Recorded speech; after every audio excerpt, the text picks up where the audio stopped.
Les damos la más cordial bienvenida y agradecemos su presencia en esta jornada organizada por la Dirección de Equidad e Igualdad de Género de la Universidad de Playa Ancha, con la Comisión de Género del Consejo de Rectores de Valparaíso, CRUP, y las Secretarías de la Región de Valparaíso de los Ministerios del Trabajo y Previsión Social, de la Mujer y Equidad de Género y de Justicia y Derechos Humanos, el cual abordará un tema de alta relevancia a través del conversatorio Trabajo y Derechos Humanos, reflexiones en torno a la entrada en vigencia de la Ley Carín.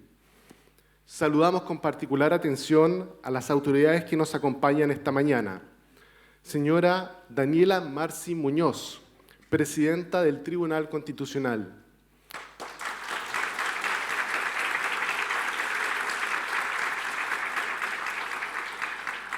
Señora Antonia Orellana Guarelo, Ministra de la Mujer y Equidad de Género.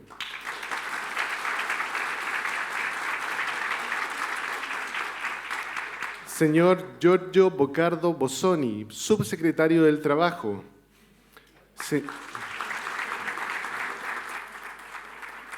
Señor Claudio Reyes Barriento, Subsecretario de Previsión Social.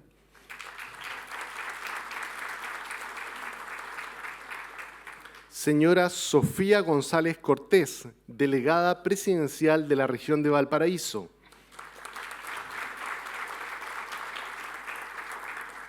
Señora Paula Gutiérrez Huenchuleo, Seremi de Justicia y Derechos Humanos de la Región de Valparaíso.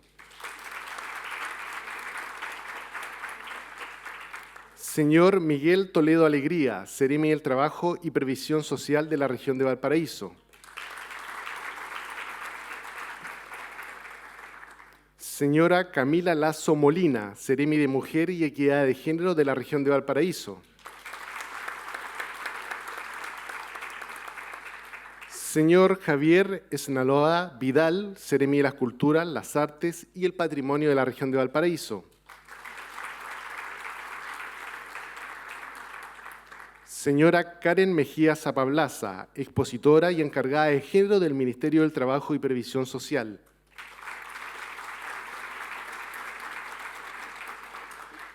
Señor Carlos González Morales, rector de la Universidad de Playa Ancha.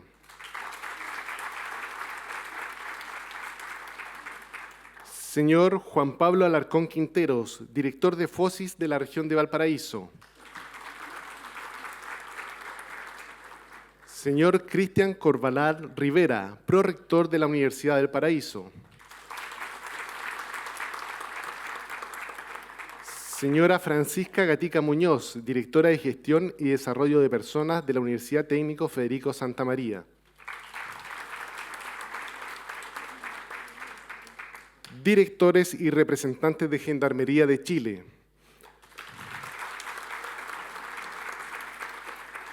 Autoridades gubernamentales, seremías regionales y universitarias presentes. Representantes de las distintas casas de estudio de educación superior y de instituciones públicas, académicas, académicos, funcionarias y funcionarios, sindicatos y asociaciones de funcionarias y funcionarios, estudiantes, señoras y señores.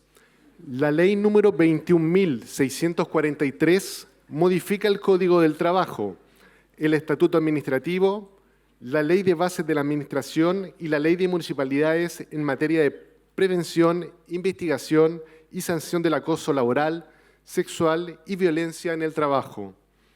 Con ello, nuestro país implementa los estándares de Derecho Internacional de los Derechos Humanos establecidos en el Convenio 190 sobre violencia y acoso en el lugar de trabajo de la Organización Internacional de Trabajadores y Trabajadoras, OIT. A continuación, se dirigirá a ustedes con motivo de saludar a las y los presentes y destacar la trascendencia de esta jornada, el rector de la Universidad de Playa Ancha, señor Carlos González Morales.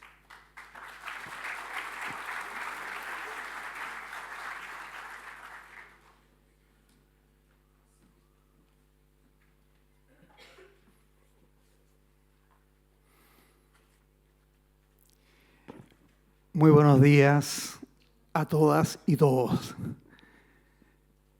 Realmente es sorprendente la convocatoria que hemos tenido esta mañana, este inicio para nosotros del segundo semestre. Estamos en plenas actividades de volver nuevamente en el inicio de nuestras actividades.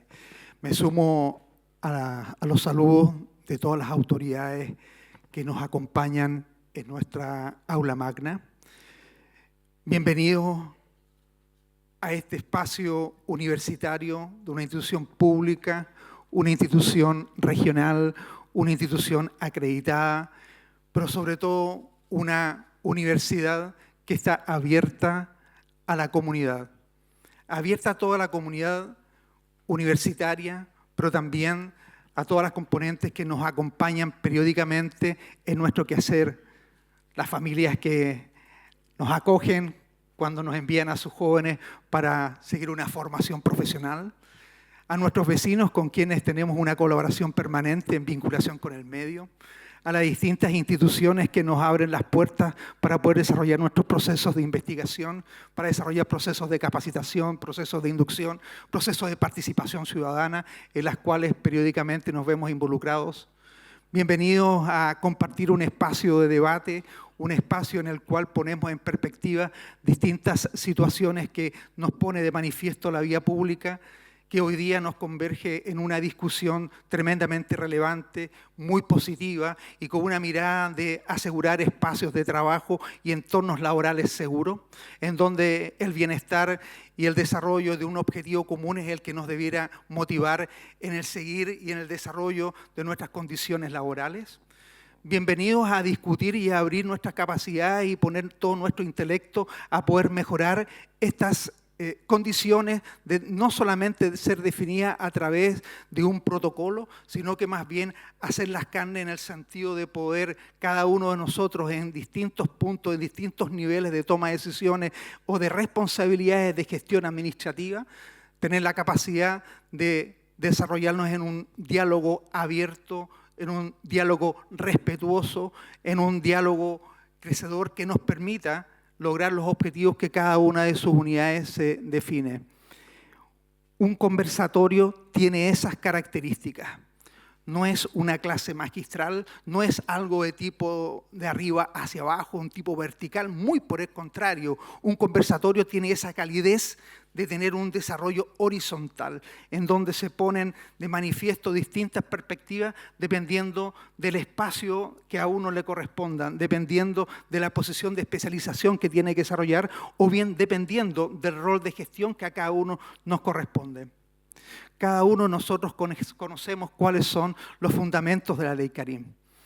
Es lícito y es importante poder traducir cómo se motiva y cómo surge la ley, que por supuesto lleva un nombre de una ciudadana de nuestro país que sufrió y que terminó gravemente y que terminó su vida a través o dado un acoso.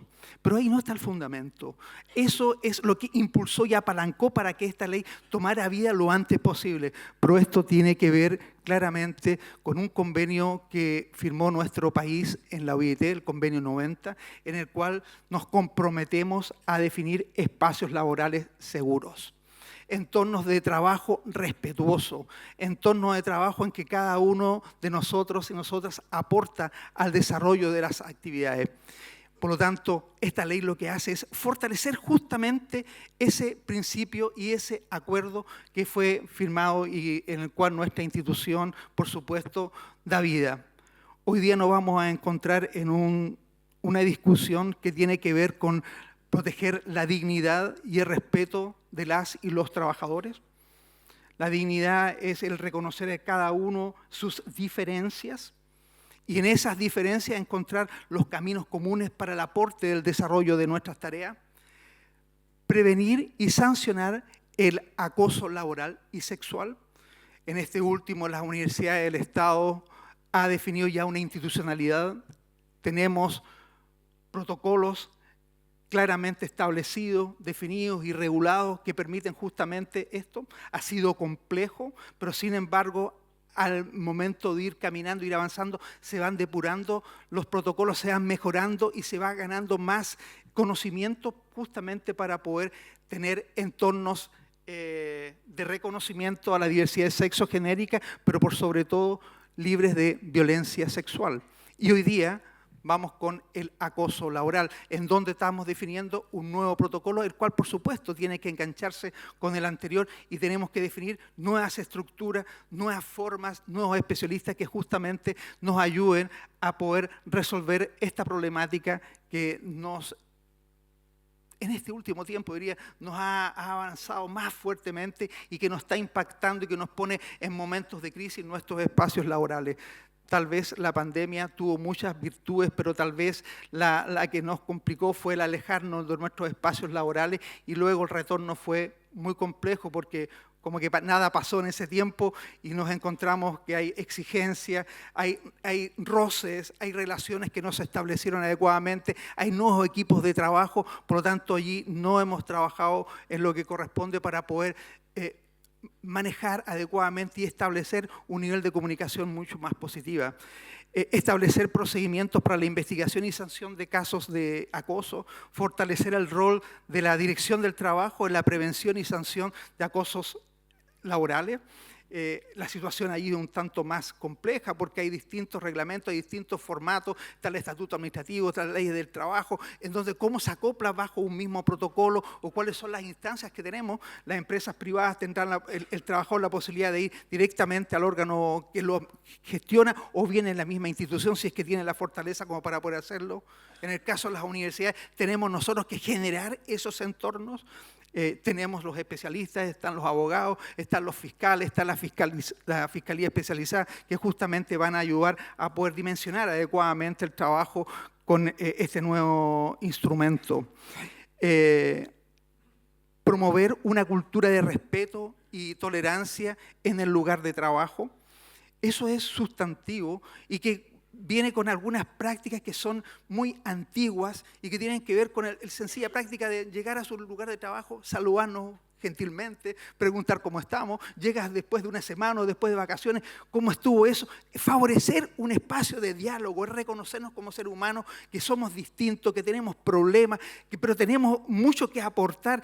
Eso va facilitando el tener cargas de trabajo que sean bien distribuidas y que permitan responder a las capacidades y las condiciones que cada uno de nosotros tiene para poder desempeñarlas, forman parte justamente de esta tarea. Por supuesto que cuando se instala un protocolo de esta naturaleza tenemos que ser capaces de establecer medidas que eviten la revictimización para aquellas personas que han sido afectadas por acoso. Tenemos que proteger su privacidad y la honra de quienes están involucrados justamente en estas situaciones. Queremos ser garantes y dar una respuesta efectiva y oportuna tanto a los casos de acoso laboral como sexual. En conclusión, la ley Carín lo que busca es crear un ambiente laboral seguro y respetuoso, donde las y los trabajadores puedan desempeñar sus funciones sin temor a ser objeto de acoso o discriminación. En ese es el ámbito, ese es el contexto sobre el cual vamos a conversar hoy día. El respeto, el tener medidas de prevención, que seamos capaces de identificar en qué lugares de nuestra institución tenemos situaciones problemáticas, donde hay nudos críticos, cómo las podemos resolver, cómo podemos mediar, cómo podemos dialogar, de modo tal que el trabajo sea para todos una respuesta de vía sustantiva. Muchas gracias y muy bienvenidas y bienvenidos a este conversatorio.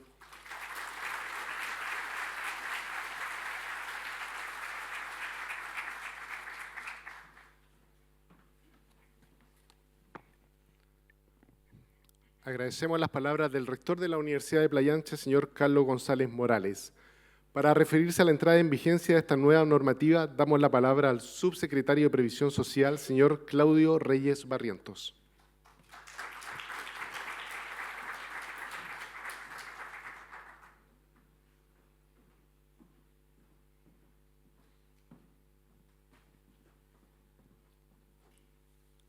Muy buenos días a todas y todos.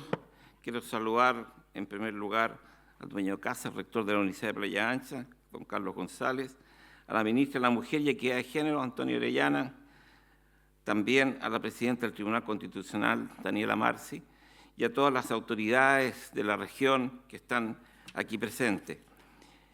Hemos estado durante este mes desde junio y todo el mes de julio dando a conocer las características de esta ley Karim, y creo que este conversatorio con esta alta concurrencia tiene mucha importancia. Este año conmemoramos un siglo de la seguridad social en Chile, 100 años de la seguridad social. ¿Y por qué hago referencia a este tema? Porque también estimo que la ley Karim se inscribe en este marco de la seguridad social, sobre todo mirado de la perspectiva de la seguridad y salud en el trabajo. Y lo que estamos tratando de hacer aquí es construir ambientes más saludables, más amistosos en materia del trabajo, que no conduzcan a situaciones que pueden afectar, entre otras cosas, la salud mental. La ley Karim entra en vigencia esta semana, el 1 de agosto, y fundamentalmente es lo que busca prevenir el acoso y la violencia laboral en Chile. Lamentablemente, esta ley, como tantas de la seguridad social, son precedidas por un hecho trágico.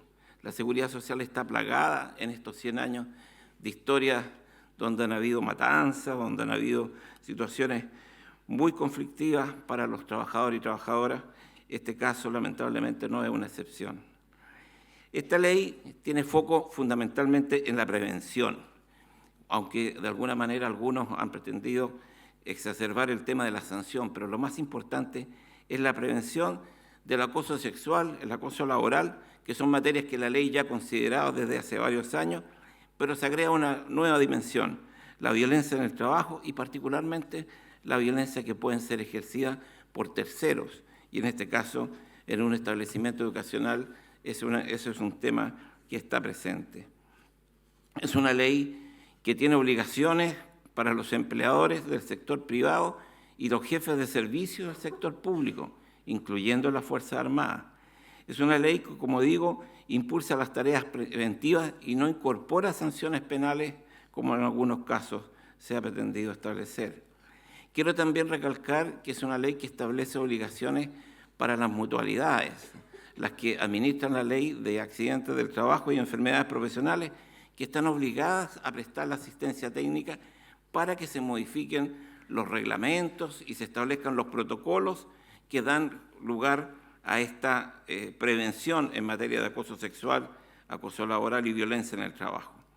Crea mecanismos más seguros para las víctimas y, por supuesto, en el caso del sector público, muy importante, una mayor celeridad para la resolución de los casos.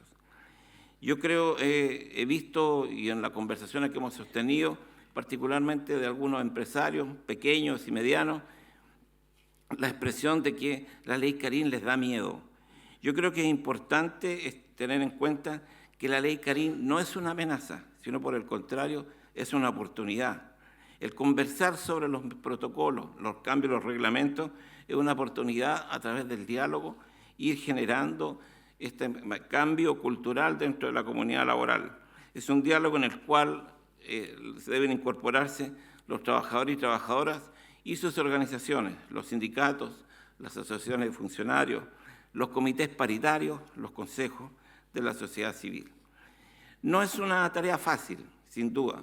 Es un cambio cultural que nos va a tomar cierto tiempo y probablemente tengamos que ir adaptándonos en algunas materias, pero sin duda es un cambio positivo.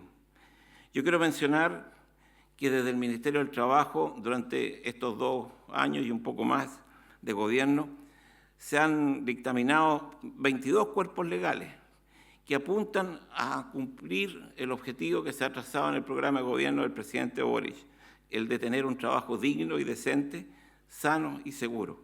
Y ahí está la ley de conciliación de la vida familiar y laboral, la jornada de 40 horas, avances en materia del salario mínimo, también la ley sana, que permite que los padres y madres puedan acompañar a sus hijos en una situación de una enfermedad grave, la ley Karim, por cierto, y prontamente hemos ya ingresado a segundo trámite la discusión de la equidad salarial que busca equiparar los salarios de hombres y mujeres.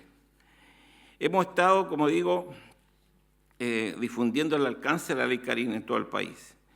Este impulso, estas conversaciones que hemos estado haciendo, Es también, como digo, el compromiso del gobierno con garantizar derechos de los trabajadores y trabajadoras, y en este caso para poder trabajar en un ambiente libre de acoso y violencia en el trabajo. Nosotros pretendemos que trabajemos para vivir y no para morir, como fue el caso de Karen Salgado.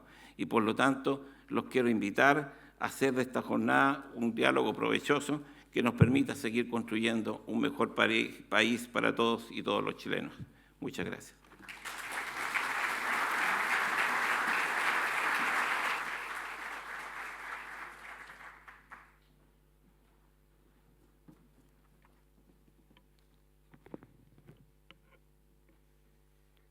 Agradecemos las palabras del subsecretario de Previsión Social, señor Claudio Reyes Barrientos.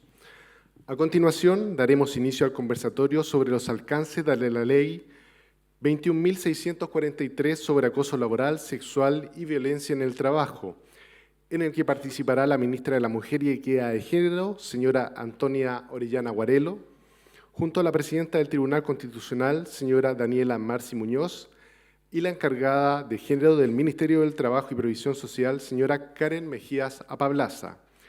El presente conversatorio estará moderado por la académica de la Facultad de Ciencias Sociales, profesora Macarena Trujillo Cristofanini, quien es doctora en Sociología por la Universidad de Barcelona, España. Su trabajo de investigación ha contribuido al desarrollo de una propuesta teórica y analítica interseccional para entender las diversas formas y manifestaciones de las violencias basadas en el género, aportando su visibilización y denuncia. Es la primera académica en la Facultad de Ciencias Sociales que se ha adjudicado un proyecto regular como investigadora responsable actualmente en curso. Este proyecto se centra en las trayectorias y resistencias ante las violencias de género que enfrentan ciertos colectivos de mujeres afectados por la crisis del modelo patriarcal chileno, particularmente mujeres migrantes, residentes de campamentos, mujeres monoparentales, marentales y estudiantes universitarias, que incluye dimensiones vinculadas a violencias económicas y laborales. Es creadora de Deconstrúyete, una iniciativa político-pedagógica en forma de juego de mesa que promueve la sensibilización y prevención de la violencia de género. La académica Macarena Trujillo participa activamente en los distintos procesos que se han generado en la Universidad de Playa Ancha para transversalizar la perspectiva de género en todo el quehacer universitario. A través de ella reconocemos a todas las mujeres que con compromiso y perseverancia han aportado a que la universidad se atreva a hablar de violencia en su interior. La invitamos a subir a este escenario junto a nuestras connotadas y destacadas panelistas.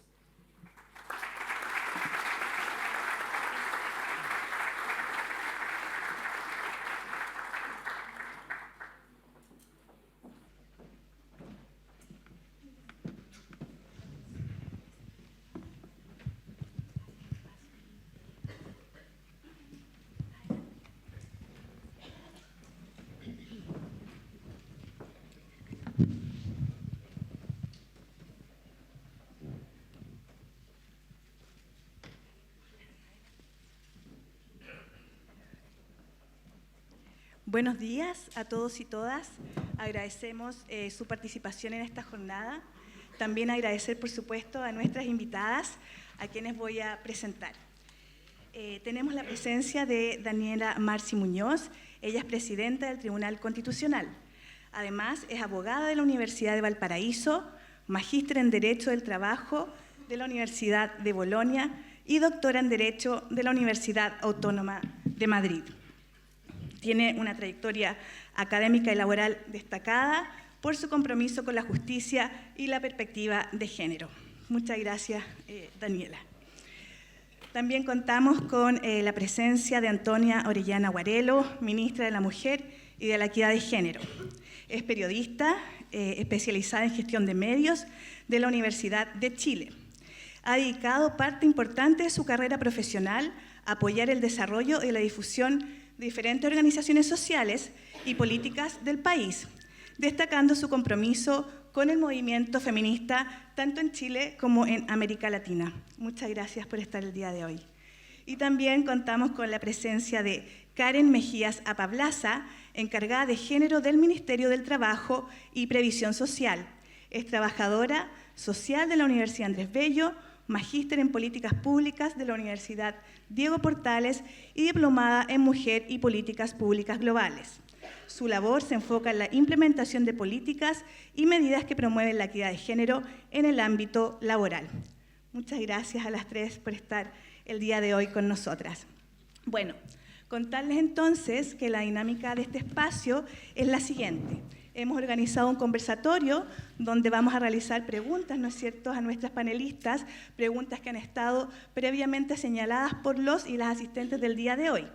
Pero antes de iniciar esa modalidad, la ministra nos va a hacer una pequeña presentación vinculada a los aspectos más relevantes de la Ley Karin. Muchas gracias, ministra, cuando así lo quiera. Hola, buenos días a todos, todas y todes. Muchas gracias por esta invitación, rector, presidenta del tribunal, y a todas las y los representantes, principalmente veo de la comunidad universitaria de la región de Valparaíso, que no es poca, y también a los representantes de distintas instituciones. Es para nosotras una alegría poder acompañar al subsecretario Reyes, que ha estado en una agenda de misión pública respecto a la sensibilización, el conocimiento y la puesta en marcha de la Ley Karin, precisamente en ese marco que es el de la seguridad social.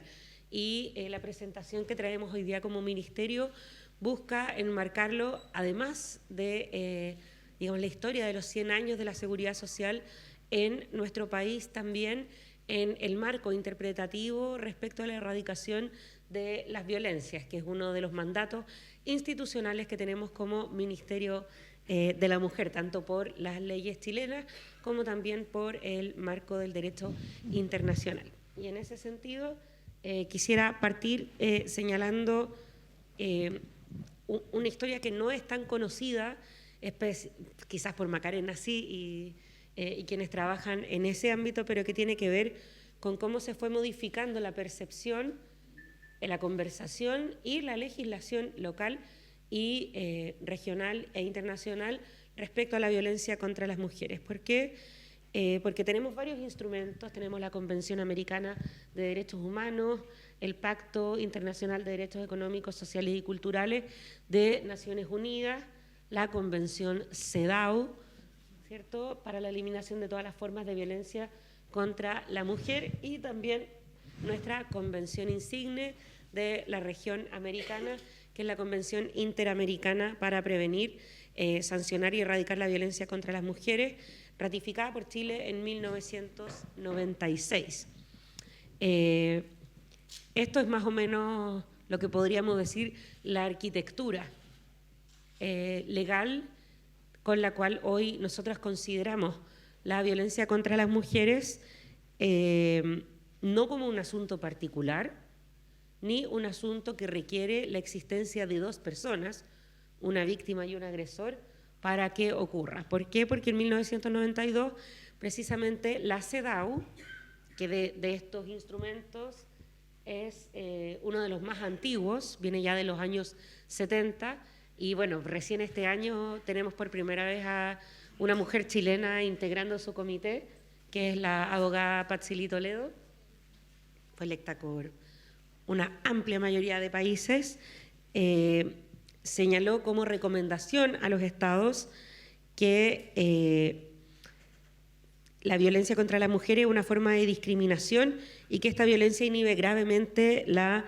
capacidad de las mujeres para disfrutar de los derechos y las libertades. Y ahí quiero volver respecto a este punto conceptual que es importante, porque el hecho de situar a la violencia contra las mujeres en el marco de la discriminación y la violación a los derechos humanos representa un importante cambio conceptual, ¿cierto? Lo pasamos del ámbito privado hacia un ámbito público, y esto significa que las mujeres, entender que las mujeres, las niñas, no están sujetas a la violencia de manera accidental, azarosa, o porque padecen de algún tipo de debilidad congénita, ¿cierto?, sino porque esa violencia es el resultado de una estructura de discriminación muy arraigada, donde el Estado tiene una obligación de abordar esa estructura de discriminación. Es a partir de esa obligación de abordar este elemento estructural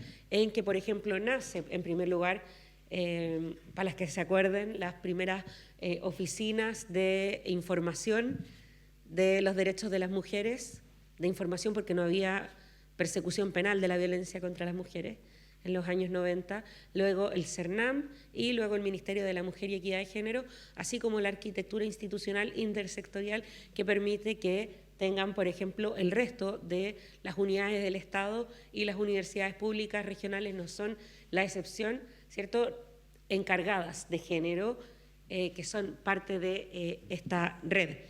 De modo entonces que yo solo quiero volver a recalcar eso, que este tema no es un acto caritativo de buena fe, es una obligación jurídica que exige medidas y que ha ido exigiendo al Estado, entendiendo como parte de él también al legislativo y al judicial, que tomen medidas de reformas legislativas, administrativas e institucionales. Y al respecto, ¿cómo llegamos a la ley Karim? Las primeras mociones al respecto ya vienen de 1994. No voy a referir los nombres de todos y todas las legisladoras, pero ustedes pueden ver que hay una diversidad política bien grande en esta primera moción que buscaba regular el acoso en el trabajo ya en 1994. Pero que recién en el año 2005 se tipifica bajo el gobierno y como parte del programa de gobierno de la presidenta Michelle Bachelet el acoso sexual.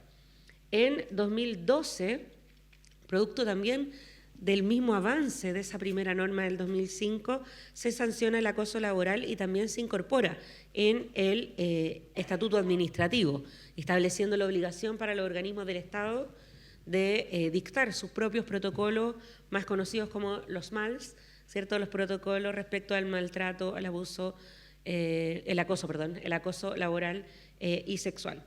Y lamentablemente sí podemos decir, y esa es la gracia de la evaluación democrática de la política pública y de la norma, la consagración del acoso sexual como una conducta ilícita, es decir, que rompe la ley, no implicó su sanción efectiva ni contribuyó a su erradicación, sí a su visibilización y, podemos decir sostenidamente, a un aumento de la tasa de denuncias.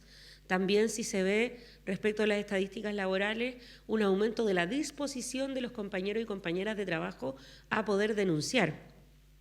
E incluso si comparamos instrumentos como la ENCLA, la encuesta laboral, que se lleva a cabo como una materia de preocupación de las organizaciones de trabajadores y trabajadoras. Digamos, en los años 2000, previo a esta ley, no aparecía como una preocupación de la organización sindical y fue volviéndose cada vez más importante.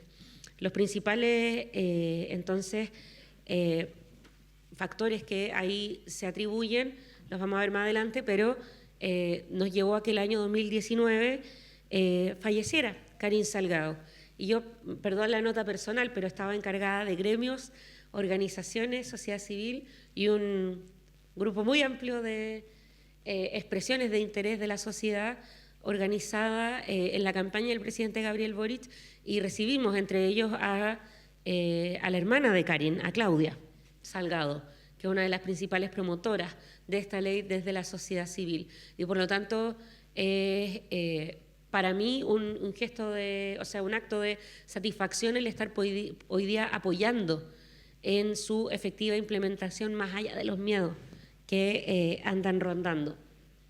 ¿Qué es lo que tenemos como factores que no contribuyeron a que lo del 2005 significara un cambio significativo, grande, respecto a las relaciones laborales?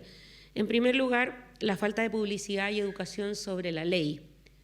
En segundo lugar, la fiscalización, que es consecuencia de lo segundo, porque la demanda espontánea se reduce, pero también la puesta en el ojo público de la necesidad de una mayor fiscalización y desde la humilde perspectiva de este ministerio, el que quienes estaban encargados de la persecución y procesamiento a través de la herramienta de la justicia de esta norma no incorporaron la discriminación que sufren las mujeres en particular o la idea de la perspectiva de género como un elemento relevante en estos casos, entre otros. Pero el año 2018 ocurrió un cambio de clave en el diálogo público a propósito del movimiento contra el acoso sexual en las universidades, como un problema nuevamente de carácter público.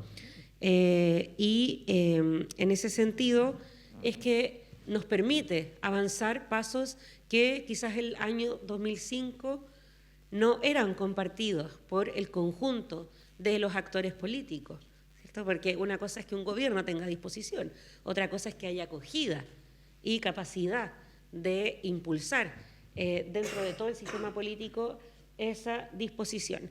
Y por lo tanto llegamos a una muy linda fecha para ratificar el convenio 190, que fue el 8 de marzo del 2023, el reciente depósito de este convenio ratificado por nuestro Congreso Pleno en la Conferencia Internacional del Trabajo por parte de la ministra Jara en junio del 2023, el nuevo decreto 122 que promulga este convenio y que establece el deber del Estado de respetar, promover y asegurar el disfrute, una redacción bonita, del derecho de toda persona a un mundo del trabajo libre de violencia, acoso, y entre otras ratifica ese decreto la idea de la perspectiva de género como un elemento fundante para poder garantizar esto.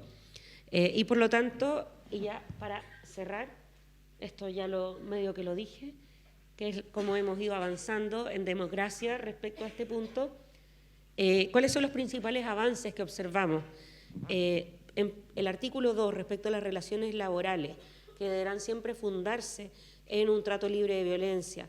La obligación de contar con protocolos de prevención, a nosotros nos parece que también es un elemento, tal como resaltaba el subsecretario Claudio Reyes, muy importante. ¿Y por qué? Desde la perspectiva de nuestro ministerio, que trabajamos en la aplicación de la norma chilena 3262 de buenas prácticas laborales con enfoque de género, la misma conversación al interior del espacio de trabajo respecto de qué sí y qué no, qué es lo tolerable, que es muy distinto de qué es lo lícito, ya tiene de por sí un efecto preventivo entre pares, sin mediar acciones, ¿cierto?, de fuerza o de sanción. Pero también se establecen los contenidos mínimos que tiene que tener cada protocolo, lo cual también es un avance muy relevante. Y algo que nos interesa en particular como ministerio y que hemos destacado a propósito de que a través de nuestro Servicio Nacional de la Mujer y Equidad de Género, que anualmente orienta, atiende psicosocialmente y representa a más de 120.000 mujeres de todo el país, llevamos el 50% de los casos contra alcaldes y concejales que en el uso de su función electa han transgredido, ¿cierto?, la ley respecto a acoso sexual y laboral, y por lo tanto para nosotras es muy importante que se establece que el acoso sexual, laboral o la violencia contravienen el principio de probidad administrativa en el Estado. A nosotros nos parece que es un punto muy relevante. En otro sentido, la nueva categoría de violencia laboral también va a ser muy relevante para las mujeres trabajadoras. ¿Por qué? Porque por segregación ocupacional, en su mayoría nos desempeñamos en sector servicios, donde la interacción con otro, con un tercero que es ajeno a la relación laboral dentro de la empresa, sea par o jefe, es fundamental. El otro día estaba en una charla en Valdivia, otra ciudad universitaria, donde la mayoría había sido meseras y entendieron perfectamente a qué nos referíamos con esa interacción problemática con un tercero que no es parte de la relación laboral. Los desafíos que vamos a tener desde la perspectiva de nuestro ministerio tienen que ver con la incorporación efectiva de la perspectiva de género en las relaciones laborales, Esta semana y la pasada me permito decir que han sido semanas muy duras para las víctimas en general, porque todo lo que nos ha costado construir mecanismos de denuncia amparados en el derecho se ve minado cuando se pone en duda un principio básico del acceso a la justicia, que es el que voy a tener posibilidad de justicia. Y por lo tanto, invitamos a que la idea de la incorporación de la perspectiva de género no se tome desde la perspectiva, desde la idea de que distorsiona el principio de igualdad ante la ley, sino que precisamente lo que permite la perspectiva de género es asegurar el debido proceso para todos, pero también para las víctimas. Es asegurar la igualdad ante la ley para todos, pero también para las mujeres, que han estado desprovistas por muchos años de esa garantía eficaz. Por otro lado, que vamos a tener que actualizar todo lo ya avanzado respecto a acoso laboral y sexual en el Estado. Eso va a ser un trabajo que yo creo que administrativamente es titánico. En tercer lugar, los desafíos de implementación, ¿cierto?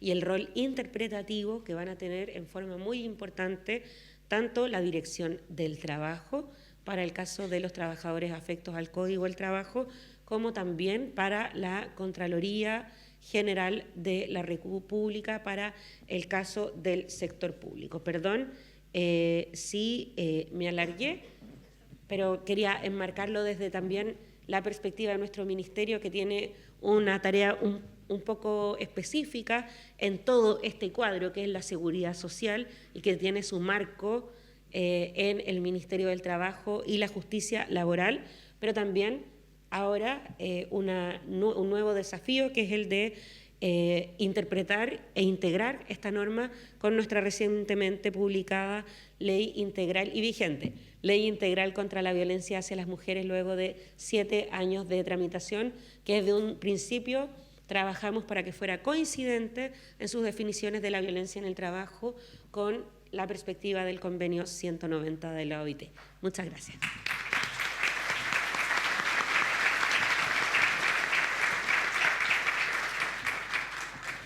Muchas gracias, ministra, sobre todo por expresar con tanta claridad estos elementos estructurales, ¿no?, de las violencias basadas en el género, y también por dar cuenta de elementos contextuales referidas a la ley Carín. Vamos a dar inicio entonces a la ronda de preguntas. Vamos a iniciar la primera pregunta con la presidenta del Tribunal Constitucional, Daniela Marci. Daniela, nos gustaría plantearte lo siguiente. ¿Cómo podemos entender una relación laboral libre de violencia, sobre todo teniendo en cuenta de qué manera el derecho puede dotar de contenido una categoría que puede ser, en definitiva, abstracta? Gracias. Buenos días. ¿Sí? Bueno, buenos días. Muchas gracias por la invitación. Un gran espacio me parece el que ha generado la Universidad de Playa Ancha, porque viendo además a muchas caras conocidas de años en la implementación de políticas en este espacio, me parece que aquí hay mucho conocimiento para compartir a propósito de la entrada en vigencia de la ley. La definición de violencia quizás es una de las cuestiones que más se ha criticado a propósito de la nueva ley, porque no hay una definición. El convenio 190 en eso dice conductas inaceptables, lo que tampoco pareciera ser una definición, y en la ley se mantiene la definición de acoso sexual tal como ha sido hasta ahora. Se hace una modificación en la noción de acoso laboral, pero violencia dice que es algo prohibido en relación con los terceros, y eso, claro, no es una definición, sino que explicita un destinatario. Y aquí me parece que hay una cuestión que es importante a propósito de las expectativas, empezar a trabajar, y por eso es bueno que podamos compartir experiencias, porque la pregunta es, ¿qué es lo que puede hacer un empleador? Y esto en las universidades también lo vivimos, digamos, este tipo de preguntas a propósito de hasta dónde se puede sancionar a personas respecto de las cuales no tenemos potestad disciplinaria. Si un cliente, si un usuario Y ahí pareciera que es un refuerzo a la idea de los deberes del empleador en materia de higiene y seguridad, el deber de protección. Pero evidentemente que respecto de terceros, los empleadores no tienen facultades, sí en cambio de proteger a sus propios trabajadores. Y ahí es parte de lo que se va a, digamos, a tener que profundizar. Ahora, ¿qué es violencia? Uno podría, como no está definido, probablemente se va a tener que recurrir a la noción de derechos fundamentales y calificar qué es una transgresión a derechos fundamentales. En el caso del acoso sexual, las universidades tenemos una definición bastante buena, porque se hacía cargo de las críticas que ya llevaba tiempo realizándosele al artículo 2 del Código del Trabajo, en que la idea del requerimiento sexual es reductiva. No toda conducta o conductas que nosotros entendemos que son de acoso sexual se traducen en una solicitud sexual, sino que son conductas de connotación sexual. La definición de la ley de universidades recoge eso y habla de conductas de connotación sexual. También se hace cargo de que no sean, no la idea del no consentimiento, sino que no sean queridas. También en eso la definición que rige en el espacio universitario a mí me parece que es buena. Después, acoso laboral, ahí viene otra de los temas que se discuten, que es la idea de que una conducta pueda ser acoso laboral.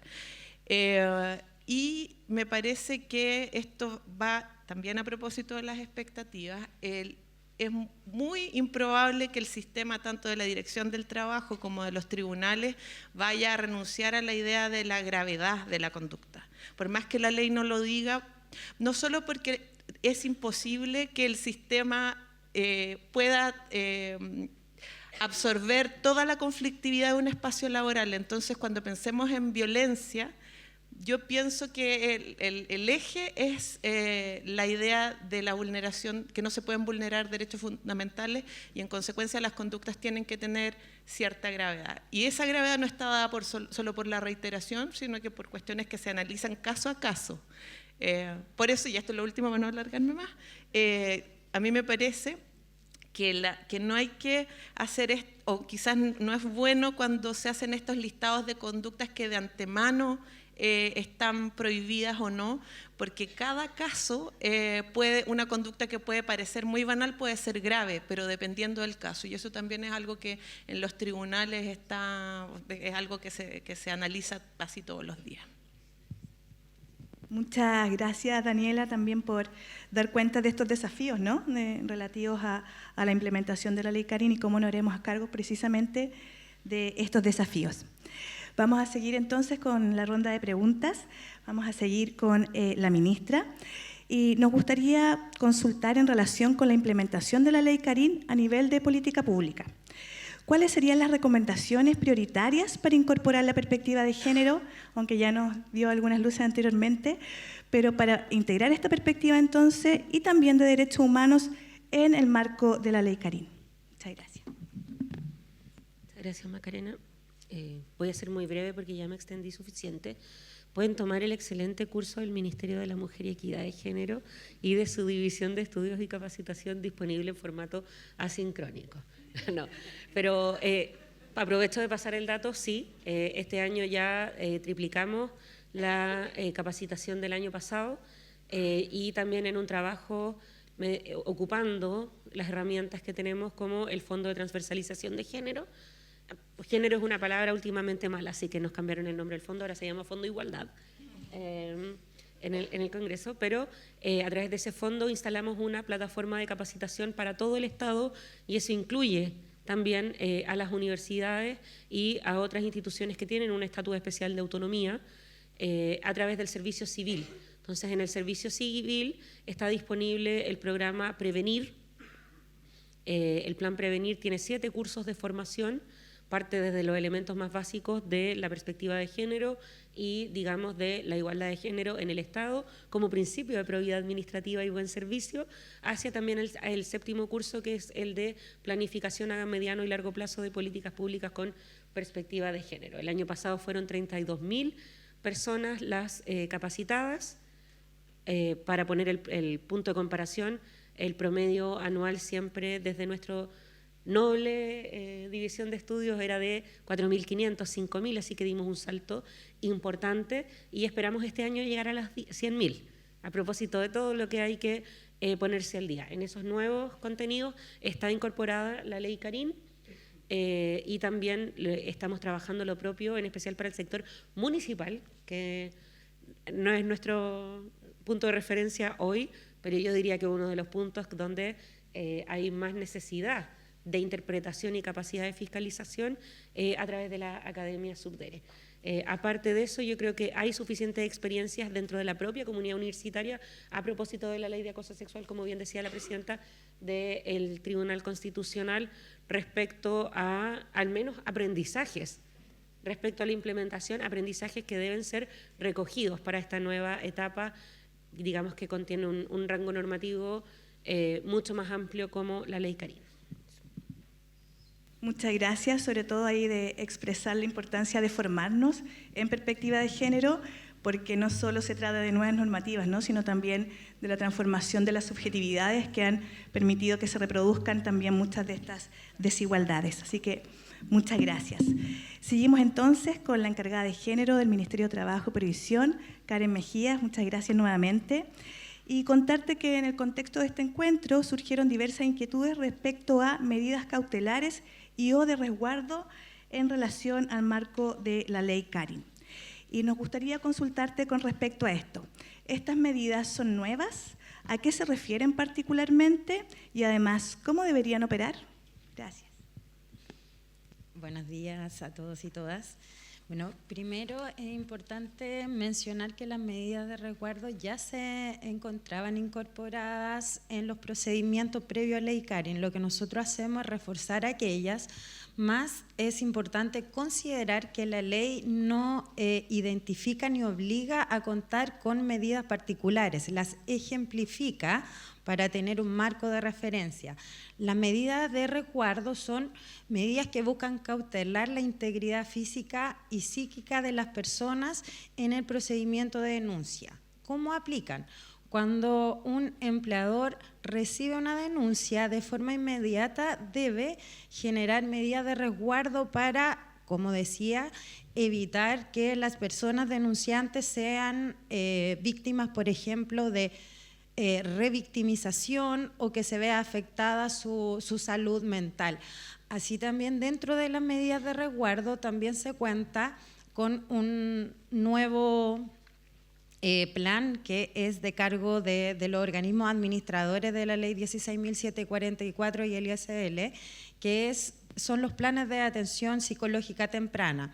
Entonces, dentro de las medidas de resguardo y los ejemplos que se pueden encontrar, tanto en la ley propiamente tal como en los instrumentos que acompañan la implementación, como lo es el reglamento que emitió el Ministerio del Trabajo, se encuentran, por ejemplo, la separación de espacios físicos, la reducción o modificación de las jornadas laborales. Todas estas medidas que, como digo, son ejemplos también, tienen que tomarse en virtud de la gravedad de los hechos y de las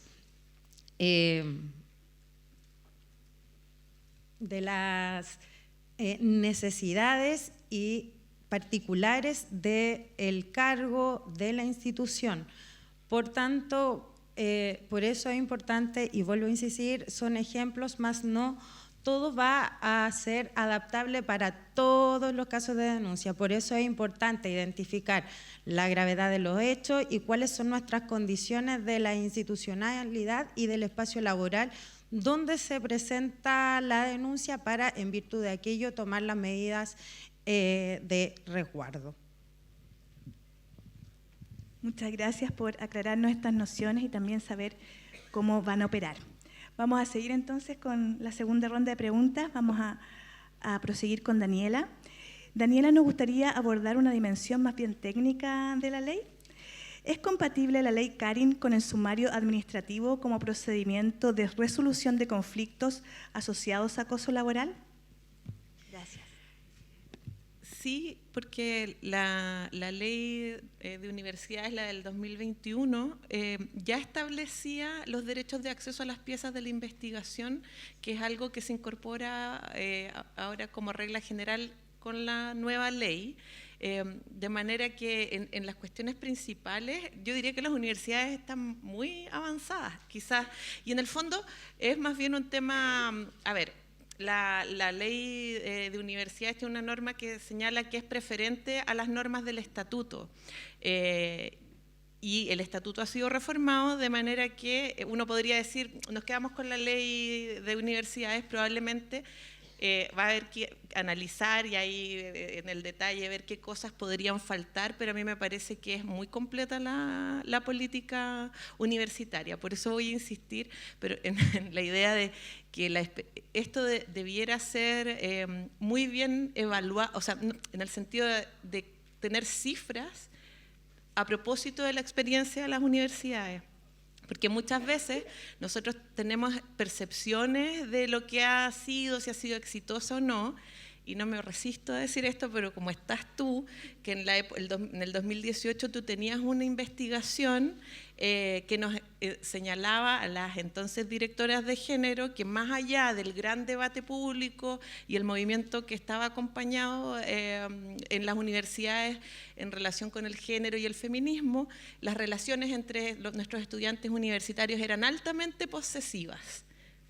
Y eso es lo que nos aportan los datos, que a veces salimos de nuestras percepciones y damos con puntos críticos que nos permiten hacer algo que también la perspectiva de género enseña, que es que las políticas tienen que ser evaluadas para poder ser correctamente modificadas, perfeccionadas.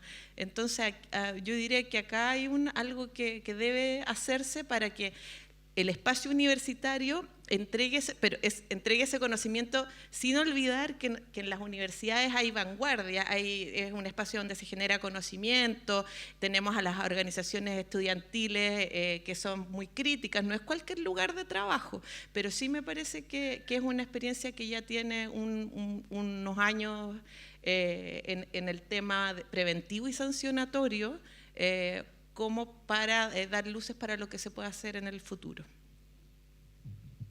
Muchas gracias y también por dar este espacio, ¿no? del papel de las universidades en todo, no solo la ley Karin, sino también en los espacios libres de violencia.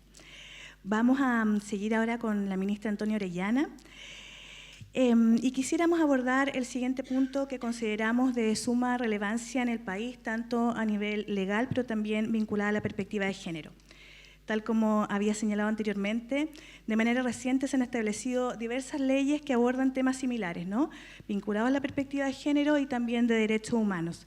Tenemos la ley que nos convoca, la ley Karin, tenemos la ley que también señalaba anteriormente Daniela, la 21.369, que regula el acoso sexual, la violencia y discriminación en el ámbito de la educación superior, publicada en el 2021, y la ley 21.675 que establece medidas para prevenir, sancionar y erradicar la violencia contra las mujeres en razón de su género, que sabemos que es un fruto de un largo y arduo trabajo, tanto a nivel institucional y también de los movimientos feministas, y que agradecemos ese liderazgo en ese marco y que fue publicada en junio de este año.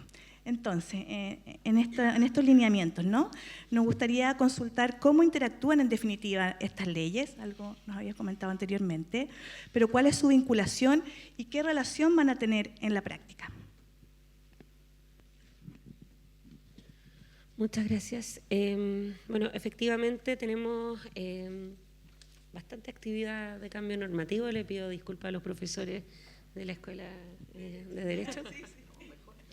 La otra vez me encontré con unos practicantes de la caja y me hicieron como un yapo, porque les tocaba ver familia. Y en ese sentido, la ley tiene un nombre mucho más largo, pero nosotros preferimos decir ley integral, ¿cierto?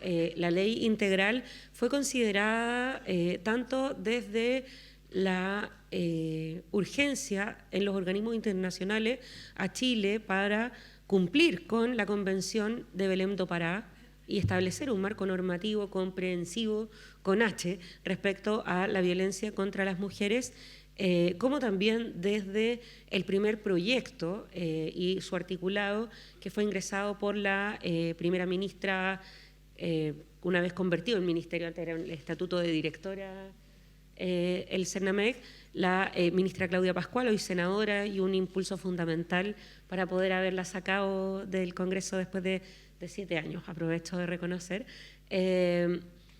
tenía esa pretensión, ser una ley marco precisamente con el objetivo de ordenar y contribuir a la interpretación congruente de los distintos cuerpos normativos que se habían ido logrando con los años. Es decir, solo desde una perspectiva muy operacional, y aquí los colegas de Gendarmería estarán de acuerdo conmigo, se publicó la ley llamada Gabriela, la ley que amplió el tipo penal de femicidio, pero al mismo tiempo se promulgó la ley de monitoreo telemático para agresores, y una quedó fuera de la otra, ¿cierto?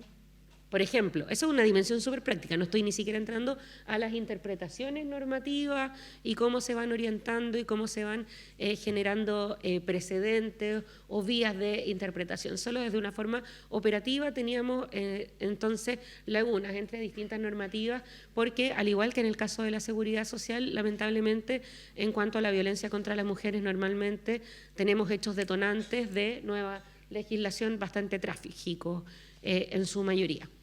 Entonces, eso en primer lugar, tiene esa línea, y como ministerio, por supuesto, uno ingresa un proyecto y sale otro, como parte de la deliberación democrática.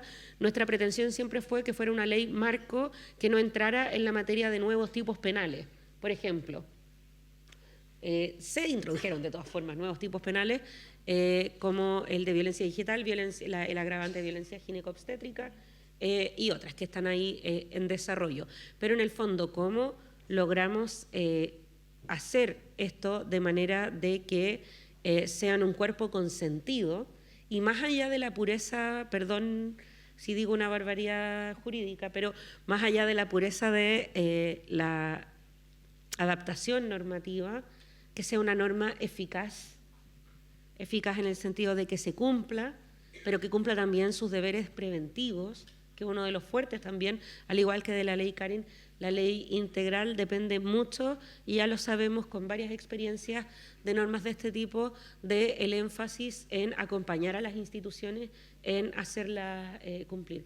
En particular, en la ley integral tenemos una mesa de implementación donde están todos los actores críticos de esta fase de implementación, porque en este momento nuestra línea base tiene que ver con las instituciones que integran el circuito intersectorial de femicidio.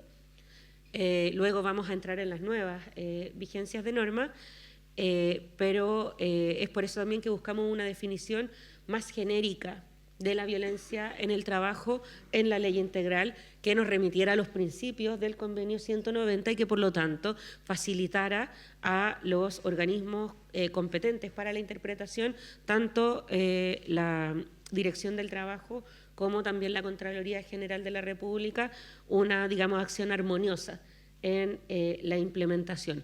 ¿Cómo se asegura? La verdad es que, quizás de nuevo digo una barbaridad jurídica, pero yo creo que nunca nada está asegurado.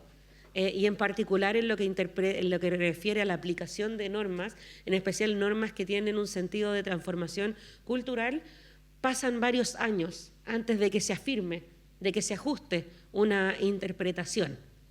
A veces eso requiere autos acordados en algunos casos, a veces requiere al Tribunal Constitucional que se interprete en el caso de algún recurso particular, pero en ese sentido yo creo que es muy importante el llamado que hace la presidenta del tribunal respecto a las expectativas, y en particular respecto a la ley Karin, el entender que no todo conflicto laboral es una vulneración de derechos fundamentales, ¿cierto? La vida en colectivo y en particular la convivencia y la buena convivencia en el trabajo es bastante más que solo lo que es procesable a través de la sanción, ¿cierto? Y por eso vuelvo a recalcar la relevancia de la conversación que se requiere en los espacios laborales para establecer el protocolo. Me parece que esa puede ser una vía mucho más eficaz que la del garrote, por decirlo así. Muchas gracias también por estas aclaraciones y por explicarnos un poco más sobre la ley integral, que volvemos a resaltar la relevancia que tiene esta ley a nivel nacional y también la relevancia, ¿no?, de estos cambios culturales que dicen relación con la transformación de las subjetividades que han estado instaladas, ¿no?, históricamente, también en nuestro país, en nuestro contexto. Muchas gracias.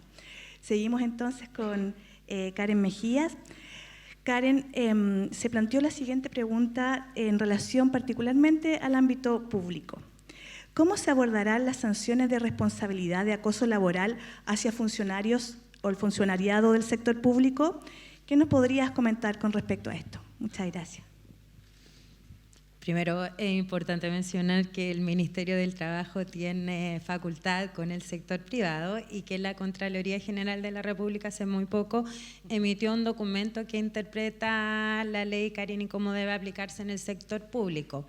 Más, la ley incorpora dentro de las conductas que contravienen el principio de la probidad administrativa el acoso laboral sexual y la violencia. La sanción para cuando se contraviene este principio es la destitución.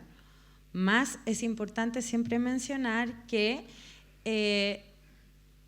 esta ley y la entrada en vigencia y todo lo procedimental que tiene que ver con el sector público, también privado, va a estar en constante evolución y evaluación.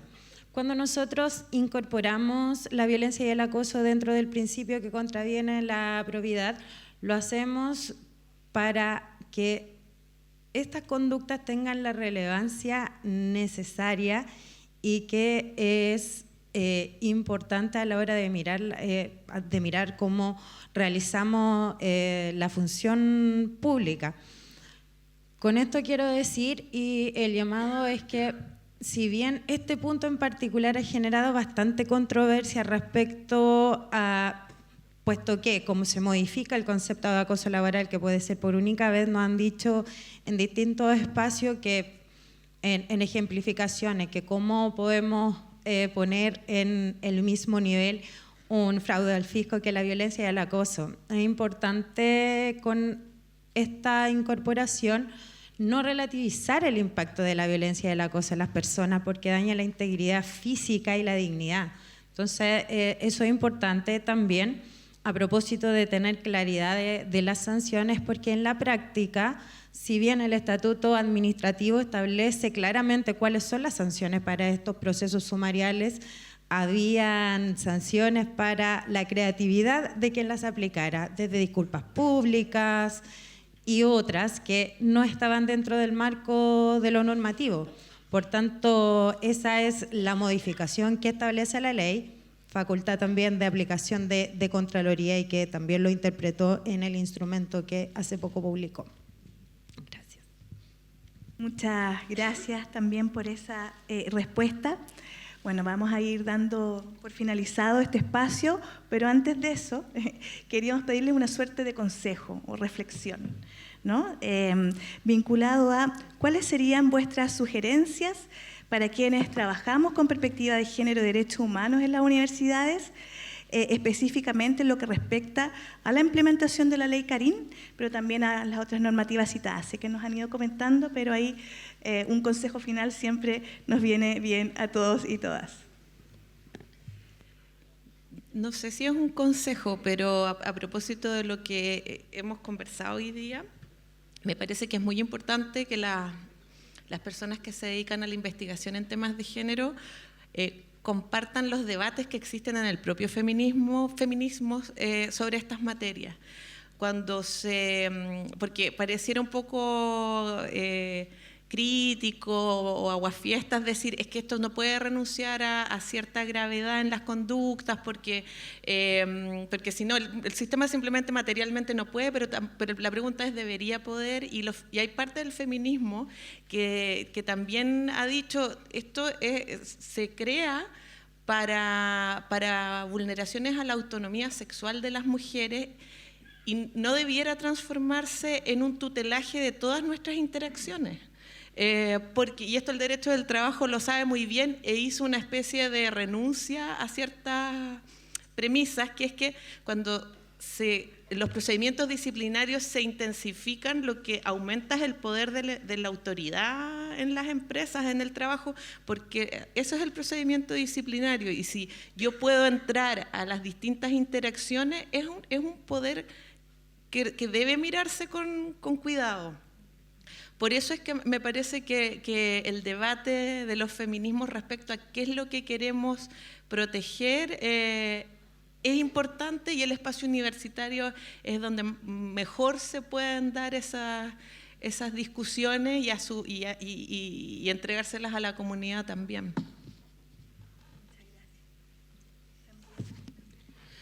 Sí, yo no sé si es tip o consejo o un formato mixto, pero yo es más bien una invitación que tiene que ver con que precisamente las universidades y en particular el sistema educativo todavía están lidiando con las consecuencias a nivel de convivencia, de confianza en los mecanismos institucionales que conlleva el no poder procesar tanto la conflictividad en la convivencia como cuestiones más graves y sancionables como la violencia, el acoso y el abuso.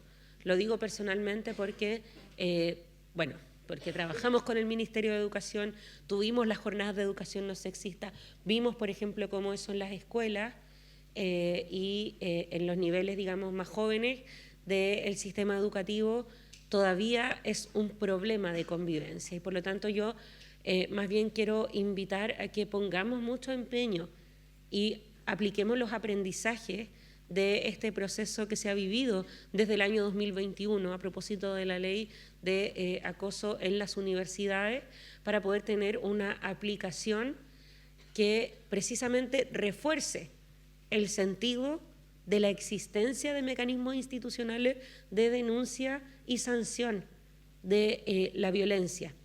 Porque si miramos las cifras de malestar, las cifras de poca confianza en las instituciones, tenemos también distintas percepciones por género.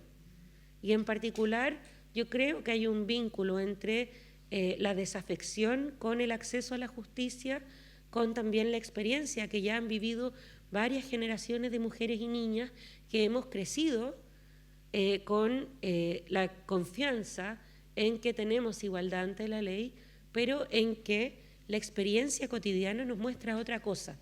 Y por lo tanto, a propósito del momento que se vive en el país, pero a nivel global también, estas leyes, estas normas, su implementación son posibilidades de reparar esa confianza y por lo tanto de fortalecer la legitimidad de las instituciones en sí mismo y la idea misma del Estado de Derecho y de la convivencia democrática. Yo creo que esa es la gran oportunidad que nos entregan estas normas más especializadas, y invito a no verlas entonces como una amenaza o un peligro o chuta que vamos a hacer, sino también como un proceso de reparar esas fisuras de confianza que tanto daño hacen en el diario vivir de nuestras comunidades, sean educativas, sean barriales, sean institucionales, y que por lo tanto nos permiten fortalecer a la comunidad misma, ¿cierto? Y evitar llegar a instancias como las que se vivieron, que digamos toman un tiempo en repararse y procesarse. Precisamente esa es la oportunidad de la ley Karin.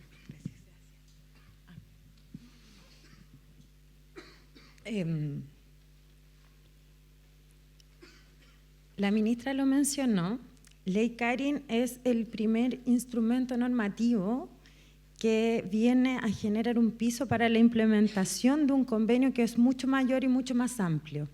Nuestro norte y nuestro objetivo es cumplir el convenio 190. Para ello, la discusión sigue estando vigente. Ley Karin, como digo, es el primer paso más. Necesitamos seguir trabajando y abordando las temáticas de violencia y acoso en el mundo del trabajo. Voy a reforzar algo que también acaba de decir la ministra. Esta ley, Ley Karin en particular, y el convenio 190, el llamado que nos hacen es a cambiar el paradigma en cómo miramos la violencia y el acoso, pasando desde un punto de vista que es punitivo a la prevención. Cuando nosotros legislamos Ley Karin, nosotros no buscamos que haya más denuncias. Sabemos que va a pasar por la puerta en rodaje, pero lo que buscamos es que avancemos a paso firme en la erradicación de la violencia y el acoso dentro del mundo del trabajo. Podrán venir posteriormente muchas otras leyes y esta ley conversa con otras que están en curso, porque la violencia también es un tema sistémico, que nosotros lo abordamos desde materias laborales porque es lo que nos concierne en este momento, pero vamos en el camino correcto cuando miramos estos dos instrumentos como la oportunidad para poder forjar espacios laborales saludables basados en el respeto y en la dignidad de las personas. Cuando las personas son víctimas de violencia y acoso, sin duda es una transgresión a los derechos humanos de las personas trabajadoras. Entonces, cuando miramos un objetivo que es mucho más amplio que el trabajo decente, sin duda los espacios saludables, libres de violencia y acoso tributan a aquello. Y ese es el objetivo final de esta ley. Sabemos que los cambios culturales generan en muchas oportunidades un poco de miedo porque son profundos, porque nos llaman a remirar cómo nos relacionamos. Pero me gustaría recordar que hace no mucho se fumaba en los hospitales, en las universidades, y ya no nos preguntamos ¿por qué no puedo fumar acá adentro? Y llevándolo a un tema de violencia y acoso particularmente, hace también no mucho había un Día Nacional del Piropo, ¿se acuerdan? Pero una organización social empezó a levantar la temática de que el acoso callejero debería normarse. Y tenemos una normativa de acoso callejero. Y ya no nos acordamos que hace poco teníamos un Día del Piropo. Entonces, ese es el llamado a no tenerle miedo a esta ley porque nos llama a desnaturalizar conductas que están muy arraigadas, conductas que no necesariamente todas son constitutivas de violencia o acoso. Entonces, miremoslo como la oportunidad de forjar un futuro del trabajo libre de violencia y acoso. Muchas gracias. Agradecer, por supuesto, todos estos consejos, recomendaciones, que en definitiva nos interpelan a las universidades, interpelan también a quienes hacemos investigación feminista, pero todos a quienes y todas quienes somos comunidad, ¿no? A seguir avanzando en estas temáticas, también formándonos en ellas y, por supuesto, seguir transitando hacia el ejercicio pleno de las vidas, en definitiva, libres de violencia. Así que muchas gracias a nuestras panelistas por acompañarnos el día de hoy.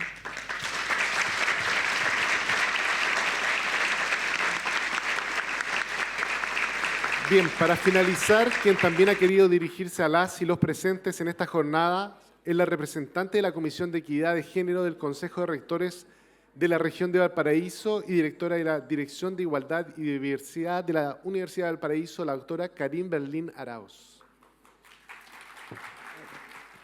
Esta iniciativa, más la reciente promulgación de la Ley Integral contra la Violencia a la Mujer, son hitos muy relevantes que vienen a complementar los engranajes institucionales que las instituciones de educación como las nuestras ya han ido desarrollando con y desde la implementación de la Ley 21369, a partir de las políticas integrales contra la violencia de género.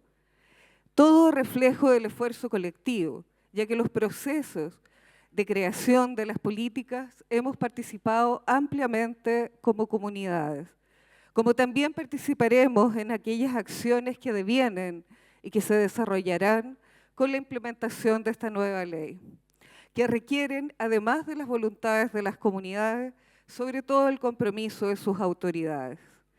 Y nos gustaría aprovechar este espacio para solicitar y afirmar este apoyo, ese compromiso desde el liderazgo de quienes dirigen nuestras instituciones, como también de quienes ocupamos cargos en direcciones y jefaturas, ya que en lo cotidiano seremos quienes daremos cuerpo y vida a esta ley, considerando que, como indica la OIT, que la violencia y el acoso, además de vulnerar los derechos básicos a las personas, también afecta la calidad de los servicios públicos y privados y que se puede impedir que las personas, en particular que las mujeres, accedan al mercado del trabajo, permanezcan en él o progresen profesionalmente. Entonces, cuando las instituciones y quienes las dirigen somos conscientes de esto y nuestro accionar es coherente, trabajamos para mejorar el estándar de calidad de las mismas, que además de tener impacto para las personas en nuestra calidad de vida, ya que probablemente se nos va la mayor parte de nuestro tiempo vital en los espacios donde trabajamos por un salario, es decir, cuando eliminamos las formas de violencia en estos lugares, mejoramos las condiciones objetivas de nuestra cotidianidad. Además del impacto personal, familiar, cuando nuestros niveles de estrés bajan y podemos tener relaciones laborales para el trabajo colaborativo y nos sentimos más seguras, también podemos desarrollar todo nuestro potencial y por lo tanto también podemos mejorar los resultados productivos y académicos. Y por eso nos parece que debemos hacer el llamado para sumarnos a este desafío, que implicará no solo difundir y capacitar, sino también reorganizar ciertas estructuras laborales y sus funciones, planificar a mediano plazo para estas mejoras, distribuir en los equipos la carga de trabajo, generar mecanismos innovadores para que desarrollemos nuestros trabajos de forma segura. Incluso un desafío creativo para pensar ampliamente las universidades como espacios de creación y trabajo a favor de la dignidad. Desafío que tendrá que ser acompañado por el Estado y que también requerirá de recursos para esta implementación, pero recursos que en el mediano plazo serán recompensados por resultados en las mejoras productivas que esperamos esta implementación habilite. Y finalmente, quisiéramos desde este espacio terminar haciendo un homenaje a todas aquellas mujeres que estuvieron antes que nosotras y que hoy sin duda celebrarían esta iniciativa, a todas aquellas que dejaron sus reflexiones, sus valentías, su pluma, su hilo y aguja, incluso sus vidas, a las Helenas, Carmen, María, Virginia, Clara, Frida, Fanny, Juana, Simona, Camila, Antonia, Patricia, Daniela, Pamela, Irene, Carla, Jessica, Anas y todas, como también a las que vendrán y que seguirán con nuevos desafíos, y también a los compañeros que han sido parte de estos procesos históricos, desde las universidades, pero también desde los diferentes espacios de la vida, para que nunca más nadie en su trabajo, y menos en nuestras universidades, tenga que arriesgar la vida y la dignidad. Seguimos. Muchas gracias.